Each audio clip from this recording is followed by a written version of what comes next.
so I'm really excited about being with you today. So we're going to work on the first lesson in the Advent series. So this is study 1 called Waiting, and I'm actually going to work in the little workbook. So study 1, Waiting, I'm going to work on this page in the workbook. Now this paper's reasonably resilient. I'm going to just put a piece of paper through onto the back. And I've just got some craft acrylic, so these aren't expensive. And I've just got some makeup sponges, and this is a washing up sponge, different textures. So I've got quite a few bits and bobs hanging around here. You can use any acrylic for this, and we're going to use whichever Emmanuel stamp you want to. So what, I don't think you can see, that's it. One has got an Emmanuel and one's got Emmanuel, and both spellings are correct. Depends on what your translation. The translation in the one that's in the workbook is an I, but equally I've seen it done a lot of times with the E. And we're going to use this 3-part, and as you can see my Bethlehem stencil has been used before because it's quite grubby. 3-part Bethlehem stencil. And before you start, I suggest you work out which way the stencil goes, because it all fits together. So what I thought I'd do is I'm going to ignore this border, sort of, and I'm going to start by putting a little bit of blue onto my palette. You can use a paper plate, a piece of recycling, and I'm just going to kind of blob it everywhere, really, all over my work.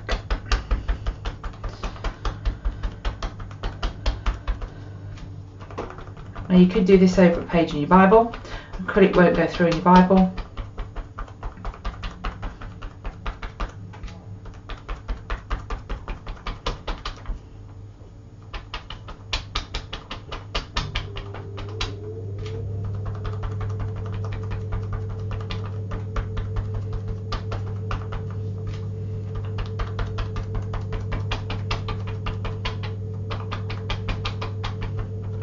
Now I don't mind the little square shapes that are appearing in my work.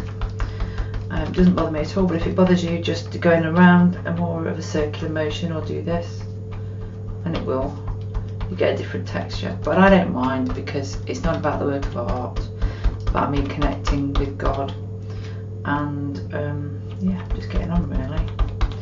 So I've got a nice midnight blue kind of background. And I'm just going to dry that. If you could let it air dry if you haven't got a heat tool, or you could let it use a hairdryer.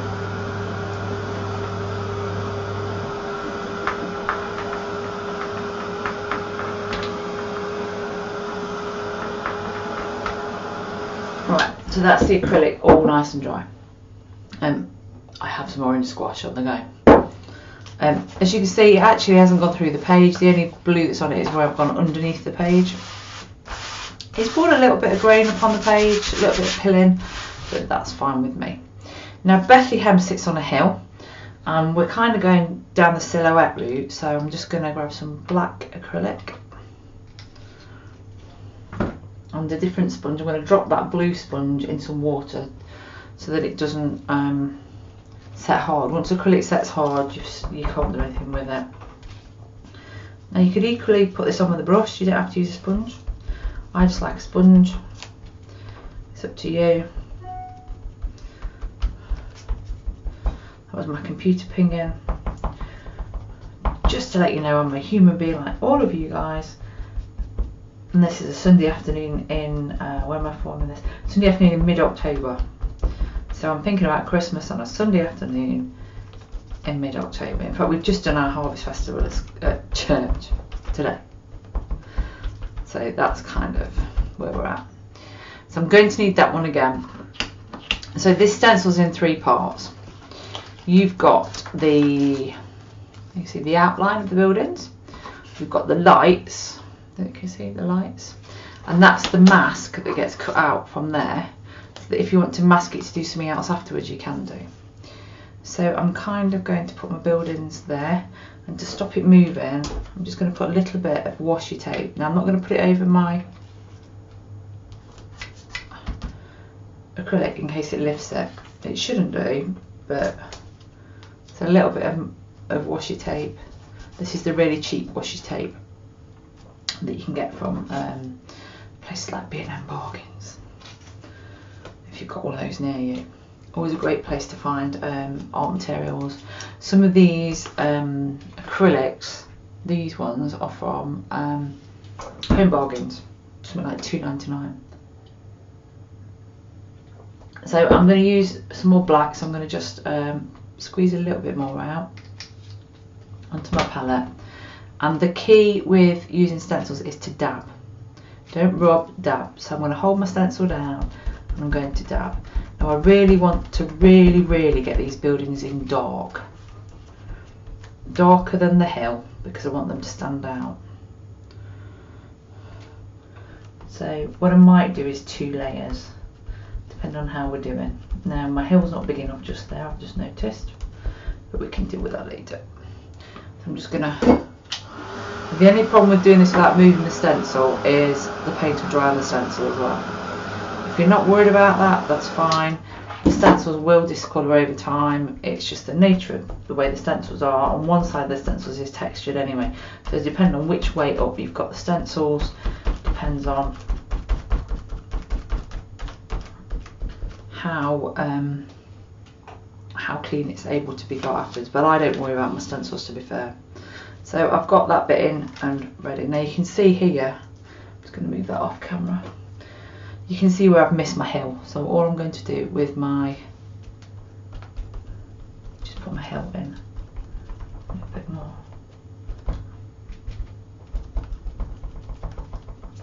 Underneath my stencil. There we are. And now I'm going to get the lights in. So this is the lights. So you need to kind of get it lined up the way you think the lights would be. Probably must put your washi tape back on, like so, and like so. Another bit there, and then I'm just going to pop that in my water. And I've got another couple of sponges going off here, and I'm going to have a little bit of this gamboge, which is a kind of an orange, a little bit of yellow.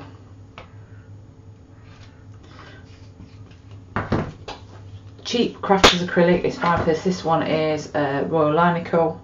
Used to be from our lovely local art shop that has sadly closed due to a death. So I get a lot of my stuff now from things like B&M Bargains, The Range. If I don't need artist acrylic, they're as good as any places to get things from. And very rarely do I use artist acrylic. Excuse me, for Bible journaling. So I put some orange on. I'm just going to grab a little bit of yellow now, and I'm kind of just doing bits so that the lights in each of the rooms look kind of different. And then I'm just going to grab a little bit of white on top of the yellow, just go around and just,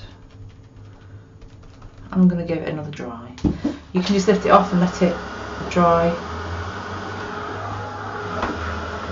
on its own, it's up to you.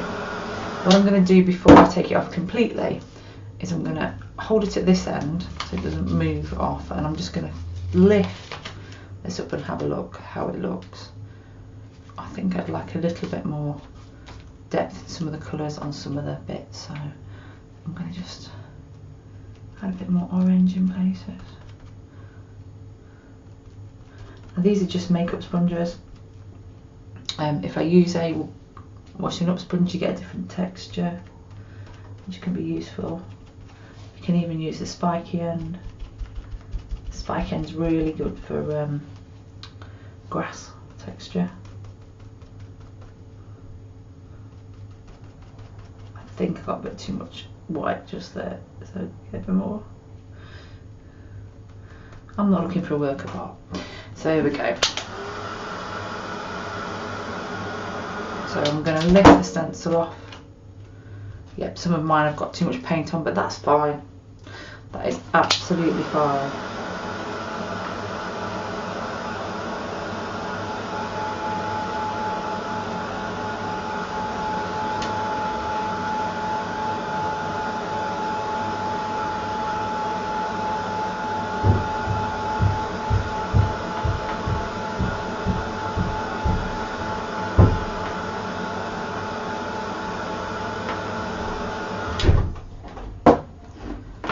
So that's pretty much that bit, and then I'm going to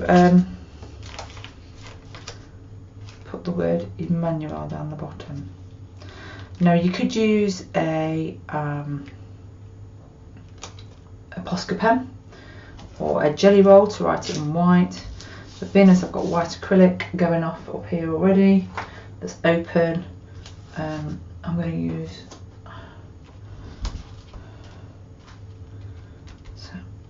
We've got I'm going to put a little bit more tape just to keep it down. So this is just a very, very cheap. Put that in there. Very, very cheap washi tape from B&M Bargains. So I'm just going to use a clean side, and I want it to be white. I really do want this bit to be white and really bold, so I'm going to hold it down and I'm going to do a few letters, and then I'm going to dry it.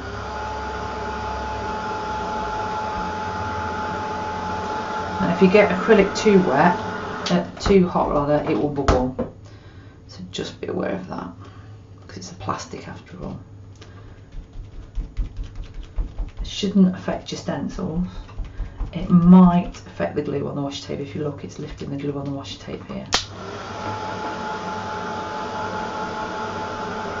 It's slightly bending my stencils slightly, so don't go mad. A bit more white on. This one's nearly at the end of its useful life, this white. You could use white gesso, if you've got white gesso hanging around. As I say, you could use white Posca pen, you could use a white jelly roll pen, depending on what you've got. Use what you've got. Don't go and buy just because I've used them. I've got a bit of yellow going up in there. And then because I want it to be really bold, I'm going to start again at the other end. Trying not to get paint all over my new desktop. Newly covered today, so that when I do my videos it doesn't look like the dog's eating my desktop.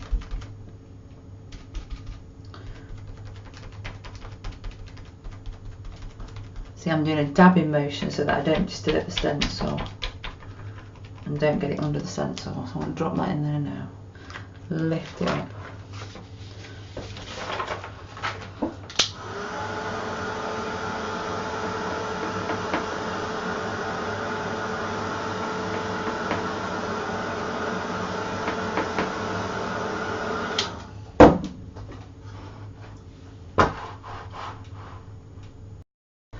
So I've dried everything and it's ready to go, and I've just grabbed a whole load of pens because I want to neaten up this Emmanuel because it's bled a little bit, and I think I'm just going to use this gold Posca pen. So it's a gold, you can see, Posca pen. It's a 0.7 Posca pen, and this is dry now, so I'm just going to go around the lettering with a gold pen.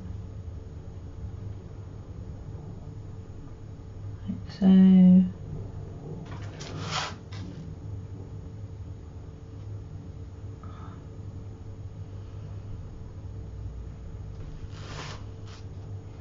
smudge that a little bit.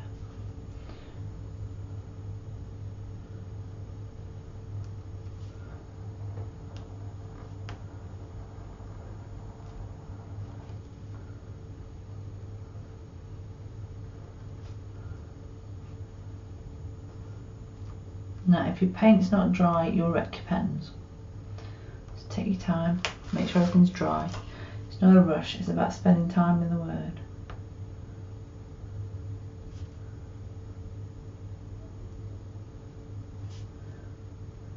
And it talks about in Micah, it talks about the fact that Jesus will be born of Bethlehem, and this is a representation of Bethlehem.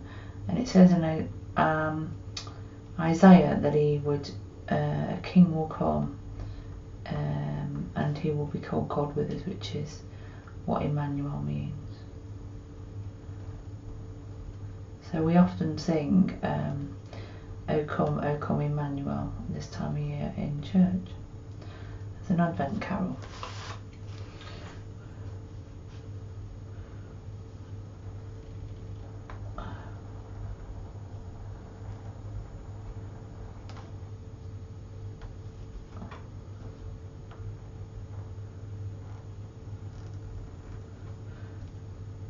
And with your Posca pens, if you dry them because they are acrylic paint,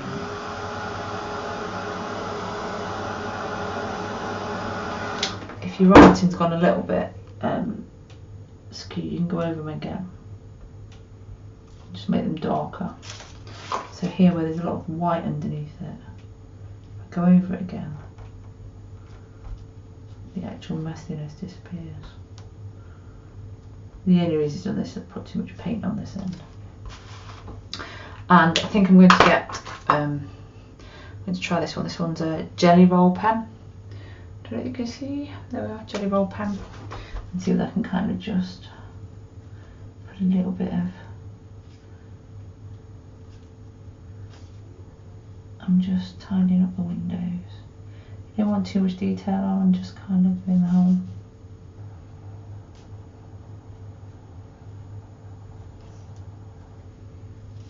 I'm putting the shadow on one side, stick in that one side. When I sit down to my bullet journal, I often don't know what I'm going to do. I have got a black Posca pen, so I could tidy that up if I wanted, or I could just use this white one to just, this is just an Edian pen, just to kind of tidy it up. If you wanted, it's kind of up to you. Or you could blot it out with black. Now, I would call that finished. The only other thing that I would do to that is I would look at what the readings are that I've been studying. So I would put Micah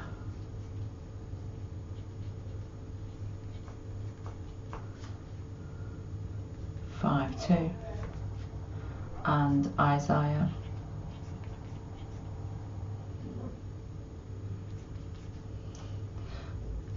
7:14 and Isaiah 9:6-7. I think I'll just cover that one and redo that one because I'm not happy with that window, but other than that I'm really happy with that, and I'll show you the end result in a minute.